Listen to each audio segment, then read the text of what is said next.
ఆ తర్వాత ఏమైందంటే ఎవరది ఎవరు వారు? ఓహో, పబ్లిక్ ప్రాసిక్యూటర్ గారా? నేను ఓడిపోవాలని పూజలు చేయించి వస్తున్నారా? మీరు నన్ను ఓడించాలని పూజలు చేయడానికి వెళ్తున్నారా? అదేం కాదు, మా సంధ్యను గెలిపించుకుని ఆ దేవుడు గారికి దండం పెట్టుకోవాలని వెళ్తున్నా. సంధ్య సంధ్య సంధ్య, మీకు సంధ్యతోనే ప్రపంచం అయిపోయింది.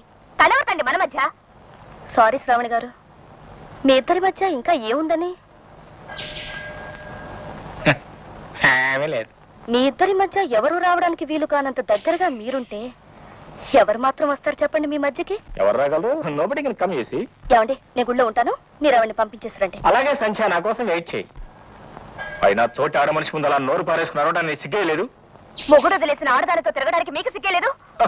అవునులే, మొగుడిని వదిలేసిన నీతో తిరిగితే నాకు గౌరవంగా ఉంటుంది కదా. నేనే వదిలేదు, మీరే అన్ని వదిలేసుకొని నన్ను దూరం చేశారు. ఈ రోజు మన పెళ్లి రోజు అన్న విషయం మీకు గుర్తుందా? ఎందుకులే ఆ దుర్దినాన్ని మళ్ళీ గుర్తు తెచ్చుకోవటం. మీరు తప్పకుండా ఇంటికి వస్తారని రాత్రంతా ఎదురు చూశాను.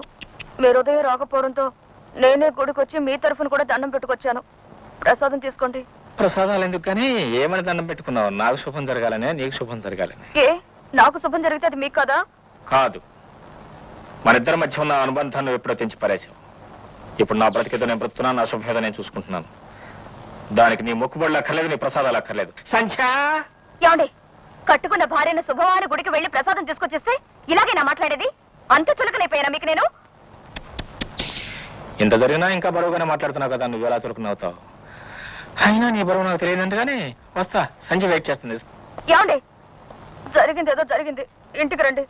చిన్నప్పటి నుంచి కలిసిమెలిసి పెరిగిన వాళ్ళం. భార్యాభర్తలు అవగానే ఎక్కువ తక్కువలు మొదలయ్యా?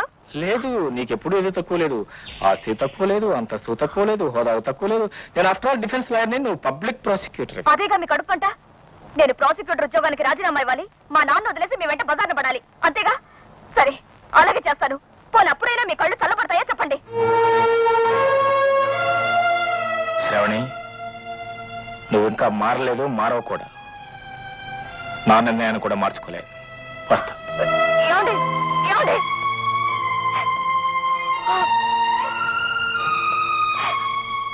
శ్రావణి, ఇలాంటప్పుడే ధైర్యాన్ని చిక్కబొట్టుకోవాలి. నువ్వు అధైర్యపడి కేసు నీరు గారిపించావు అనుకో, ప్రభాకరం గెలుస్తాడు. ప్రభాకరం కేసు గెలిచాక నీ మొహం చూపించే అవకాశం కూడా ఉండదు. ముందత నోడించు, అదొక్కటే ప్రభాకరాన్ని లొంగ తీసుకోవడానికి మార్గం.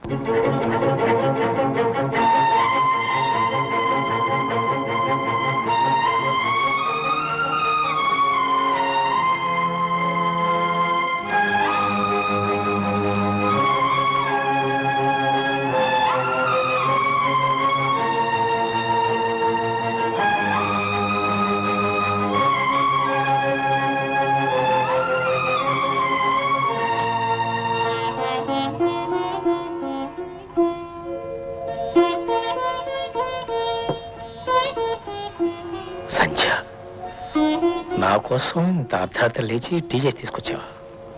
నా కోసం ఇంత అర్ధరాత్రి వరకు మీరు శ్రమ తీసుకుని పనిచేస్తుంటే మీకోసం నిద్ర లేచి ఈ మాత్రం చేయడంలో శ్రమే ఉంది. Okay, thank you.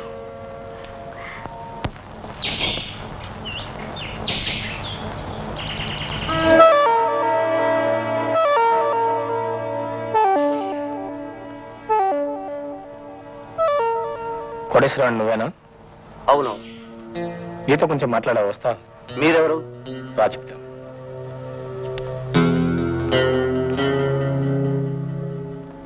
ఏ ఇల్లు నీకు తెలుసా? ఇదా? ఇది దయ్యాల కొంప. ఇక్కడికి ఎందుకు తీసుకొచ్చారు? అదే, ఇది దెయ్యాల కొంప కాకముందు కొంతమంది మనుషులు ఇక్కడ ఉండేవాళ్ళు, వాళ్ళు నీకు తెలుసా అని. అబ్బే, నాకెవరూ తెలియదే. దేవుని ముందు అబద్ధం చెప్పిన పర్వాలేదు కానీ దయ్యాల ముందు అబద్ధం చెప్పకూడదురా, పీక్కు తినేస్తాయి. నీకు మీ అయ్యగారి పట్టిన గట్టే పట్టి నడి రోడ్డు మీద కుక్క చావు చావాలనుందా? మర్యాదగా నిజం చెప్పు. ఏమిటంటే మీ డబాయింపు? నాకేం నిజం తెలియదు. తెలీదా? తెలీదు.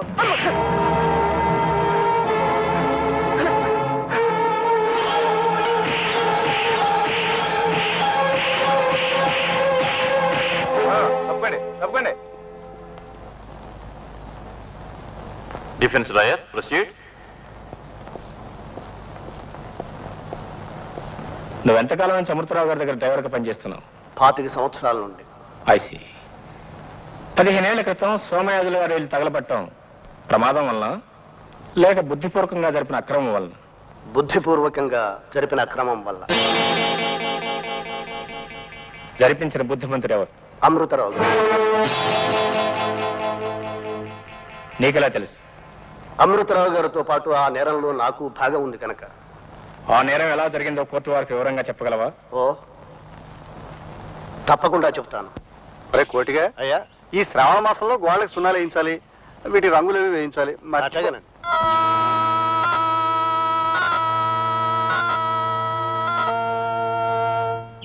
ఇక బాబు, నువ్వు ఈ మధ్య చచ్చిపోయిన పంతులు గారు అబ్బాయి కదా? అవునండి. అక్కడ ఉన్నది మీ అమ్మ కదూ? అవునండి. పగలంతా మీరు బడిలో పాఠాలు చదువుకుంటూ ఉంటే మీ అమ్మ ఒక్కరితే ఇంట్లో ఎలా ఉంటుంది? భయమేదు? భయం ఎందుకండి? ఆంజనేయ దండకం చదువుకుంటుందిగా. పోనీ పగలు నన్ను తోడుండమంటుందేమో, అడగకూడదు? మరి ఎవరైనా తోడుంటున్నారేమోరా, లేకపోతే అంత పిటపెట్లాడేది ఊరికే ఉంటుందా?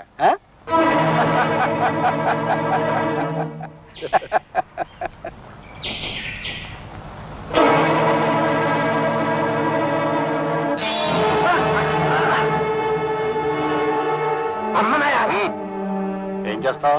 పడతావా? చంపేస్తాను సార్ వాడిని. తప్పు, చీకటి పని. పద. రాయిచ్చు కొట్టావా? అవునమ్మా, వాడేదో వెనకోత కూసాడు, నాకు కోపం వచ్చింది. ఒరే, ఆయన ఈ ఊరు ఆలయ ధర్మకర్త, పలుకుబడున్న పెద్ద మనిషి. ఎవరు? ధర్మకర్త గారు వచ్చారు, తలుపుది. ఒరే రవి, చెల్లి నువ్వు ఆ రూమ్ లోకి వెళ్ళి దాక్కోండి, నేనేదో సర్ది చెప్తాను.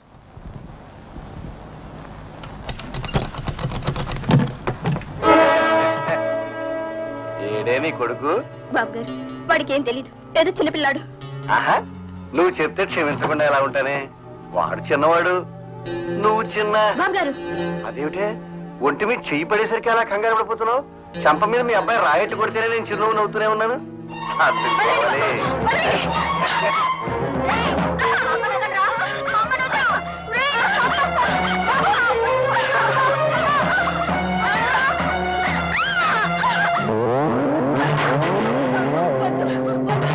నన్నేం చేయొద్దు,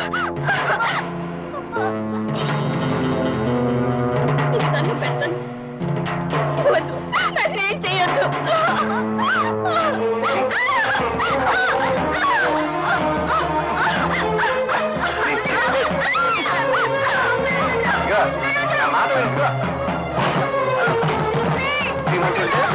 నేనేం చేయను.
చచ్చిపోయినట్టున్నాయండి. నువ్వెందుకు రా కంగారు పడతావు?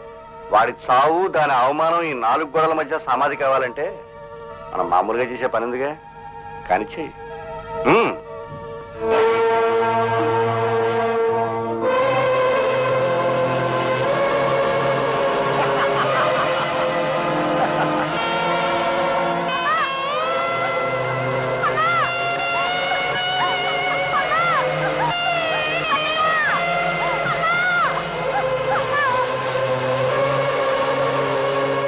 బాధకరమని అందరినీ నమ్మించి హడావుడిగా పంచాయతీ జరిపించి శవాలను పూడ్చిపెట్టేయడం జరిగింది. ఆ తర్వాత సంజ పూజారి గారి దగ్గర ఉందని తెలిసి అనాథ శరణాలయానికి తీసుకురమ్మని అమృతరావు గారు నన్ను పంపించారు. కానీ సంజ ఆవిడ పిన్ని గారితో గుంటూరు వెళ్ళిపోయింది. ఆ కథ అక్కడితో ముగిసిపోయింది. 15 ఏళ్ల క్రితం జరిగిన నిజాన్ని ఎంతకాలం ఎక్కడా చెప్పకుండా దాచిన వాడివి ఇప్పుడు హఠాత్తుగా ఎందుకు చెప్పవలసి వచ్చింది? పండడానికి 15 ఏళ్లు పట్టిందమ్మా. సంజ పెరుగుతున్న సంగతి మర్చిపోయి అమృతరావు గారు హాయిగా బ్రతుకుతుంటే ఆకాశం నుండి ఊడిపడినట్టు వచ్చి ఆయన ప్రాణాలు తీసింది సంజ. అలాంటి గతి నాకు పట్టకముందే నా తప్పును నేను కోర్టు వారికి మనవి చేసుకుంటే ఈ శిక్ష గౌరవంగా ఉంటుంది. ఈ నిజం ఒక అమాయకురాలకు ఉపయోగపడుతుంది. అందుకనే ఇప్పుడు చెబుతున్నాను. ఎవరోనో నిందితురాలి గతాన్ని గురించి నేను చింతిస్తున్నాను, నా సానుభూతి తెలియపరుస్తున్నాను. కానీ ఒక నేరం వెనకాల ఎన్నో చింతలు పరిస్థితులు ఉండడం సహజమే. అందువల్ల హంతకులు మన్నించబడాలి అంటే ఈ ప్రపంచంలో ఏ హత్యకు శిక్ష అనేది ఉండదు. 15 ఏళ్ల క్రిందట తన కుటుంబానికి అమృతరావు చేసిన అపకారాన్ని తలచి ఆనాడే అతన్ని చంపుతానని నిర్ణయం కూడా స్పష్టంగా గోడ మీద రాసి మరీ ఈనాడు చంపిందంటే ఇదొక పథకం ప్రకారం చేసిన హత్యే గాని ఆవేశంలో చేసిన హత్య కాదు. It's a pre meditated and cold blooded murder, your honour. ప్రాణానికి ప్రాణం ప్రతీకారం తీర్చుకోవడమే న్యాయమని డిఫెన్స్ లాయర్ గారి వాదమైతే ఇంకే కోర్టులెందుకు, పోలీసులెందుకు? పరిస్థితులు ఏవైనా హత్య జరిగిన నిజం స్పష్టంగా నిరూపించబడింది కాబట్టి ముద్దాయి వయసులో చిన్నదని ఏ మాత్రం దయాదాక్షిణ్యం చూడకుండా ఐపీసీ సెక్షన్ 302 కింద కఠిన శిక్ష విధించవలసిందిగా కోర్టు వారిని కోరుతున్నాను. గుడ్. యువర్ ఆనర్, పరిస్థితులతో ప్రమేయం లేదు. ఎదలో సిరుములేదో గుచ్చేసి పోతే అది